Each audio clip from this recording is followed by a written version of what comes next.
21 जून अंतर्राष्ट्रीय योग दिवस। हर साल 21 जून को अंतर्राष्ट्रीय योग दिवस मनाया जाता है। इस दिन को मनाने की शुरुआत 2015 से हुई है। तो दोस्तों हर साल 21 जून को अंतर्राष्ट्रीय योग दिवस मनाया जाता है, यानी कि इंटरनेशनल डे ऑफ योगा मनाया जाता है। और इसको जो मनाने की शुरुआत हुई है वह 2015 से हुई है। तो हम लोग यहाँ पे बात करेंगे इसका इतिहास के बारे में, साथ ही साथ इसका कारण क्या है इसी दिन को मनाने का, और जो इम्पोर्टेंट है थीम, यानी कि 2023 का जो थीम क्या है वो भी मैं अभी आप लोगों को बताऊंगा। तो चलिए हम लोग एक एक करके सारी चीज़ों को देखते हैं। अंतर्राष्ट्रीय योग दिवस यानी कि 21 जून को। तो चलिए सबसे पहले हम लोग बात करते हैं इसका इतिहास के बारे में। तो भारतीय प्रधानमंत्री नरेंद्र मोदी ने यूएनओ में इस दिन को मनाने का प्रस्ताव 2014 में ही रखे थे। बाद में 21 जून 2015 से यूएनओ के द्वारा इस दिवस को मनाने की शुरुआत की गई। तो सबसे पहले यहाँ पे हम लोग देखते हैं कि भारतीय प्रधानमंत्री नरेंद्र मोदी ने योग दिवस को मनाने के लिए जो प्रस्ताव है वो 2014 में ही रखे थे यूएनओ में, यानी कि यूनाइटेड नेशन ऑर्गेनाइजेशन में।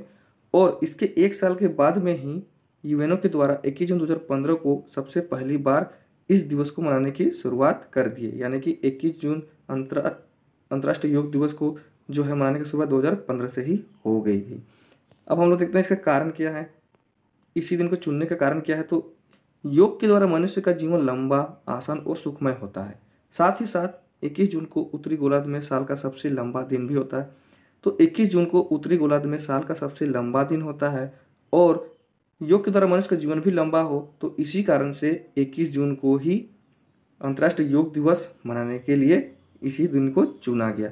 यानी साल का सबसे लंबा दिन भी है, और साथ साथ योग के द्वारा मनुष्य का जो जीवन है वह लंबा भी होगा, आसान भी होगा और सुखमय भी होगा। इसी कारण से 21 जून को ही चुना गया। तो योग के द्वारा मनुष्य का जो है जीवन वह लंबा होता है, साथ साथ अपना जो है शरीर वो भी ठीक होता है, मानसिक और शारीरिक दोनों ही योग के द्वारा सही और संतुलित होता है। और उसका जो जीवन होता है मनुष्य का वह भी सुखमय भी होते ही जाता है योग के द्वारा। तो योग का बहुत ही फायदा है, तो इसी कारण से यह 21 जून को मनाया जाता है। अब हम लोग बात करते हैं कि इसका संस्करण क्या है। तो संस्करण यानी कि एडिशन, तो इस बार यानी कि 2023 में यह 9th एडिशन है, यानी कि 9वीं बार यह अंतर्राष्ट्रीय योग दिवस मनाया जा रहा है इस साल, यानी 2023 में।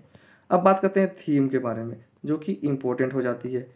तो 2023 का जो थीम है वह है वसुधैव कुटुंबकम पर आधारित थीम इस बार का है, वन वर्ल्ड वन हेल्थ। तो यह इम्पोर्टेंट है, वसुधैव कुटुंबकम पर यह आधारित है, वन वर्ल्ड वन हेल्थ। वसुधैव कुटुंबकम का अर्थ होता है कि धरती ही परिवार है, ये आप लोगों को मालूम होगा ही। तो धरती ही, यह पूरी पृथ्वी ही परिवार है, ये होता है इसका मीनिंग। तो इसी पर आधारित है इस बार का थीम, जो कि वन वर्ल्ड वन हेल्थ। ये आप लोगों को ध्यान रखना, ये वेरी वेरी इंपॉर्टेंट है। साथ साथ अगर हम लोग पिछले वर्ष का बात करते हैं, थीम क्या था 2022 वाला, तो वह था योगा फॉर ह्यूमैनिटी। तो यह था 2022 का थीम, योगा फॉर ह्यूमैनिटी। लेकिन हमें याद रखना है 2023 का थीम, जो कि वसुधैव कुटुंबकम पर आधारित है, वन वर्ल्ड वन हेल्थ। ये वेरी वेरी इंपॉर्टेंट है। और वसुधैव कुटुंबकम का अर्थ है पूरी पृथ्वी ही परिवार है, एक परिवार है, ये आप लोगों को ध्यान रखना है। अब इसका जो है खास बात को देख लेते हैं। तो खास बात क्या है, इस बार 2023 अंतर्राष्ट्रीय योग दिवस पर भारतीय प्रधानमंत्री नरेंद्र मोदी पहली बार यूएनओ में ही योग दिवस मना रहे हैं, और योग दिवस समारोह हो रहा है। तो यह भी एक खास बात है कि प्रधानमंत्री नरेंद्र मोदी के द्वारा इसका प्रस्ताव रखा गया था, और इस साल यानी कि 2023 में प्रधानमंत्री नरेंद्र मोदी जो हैं वह यूएनओ में ही योग दिवस मना रहे हैं, और साथ साथ में वहाँ पर समारोह भी हो रहा है। यानी कि योग दिवस पर प्रधानमंत्री इस बार यूएनओ में ही मौजूद हैं, और वहीं पर ये योग दिवस मनाया जा रहा है। तो योग दिवस यहीं पर मना रहे हैं यूएनओ में ही। तो यही था इस वर्ष का जो थीम क्या था, इसका संस्करण क्या था, और यहाँ पर जो है इसका कारण और इतिहास, ये सारी चीज़ों को मैंने आप लोगों को बता दिया। तो जो सबसे ज़्यादा इंपॉर्टेंट था वह था थीम, तो ये भी आप लोग याद कर लेंगे। तो 21 जून को अंतर्राष्ट्रीय योग दिवस यानी कि इंटरनेशनल डे ऑफ योगा मनाया जाता है हर साल।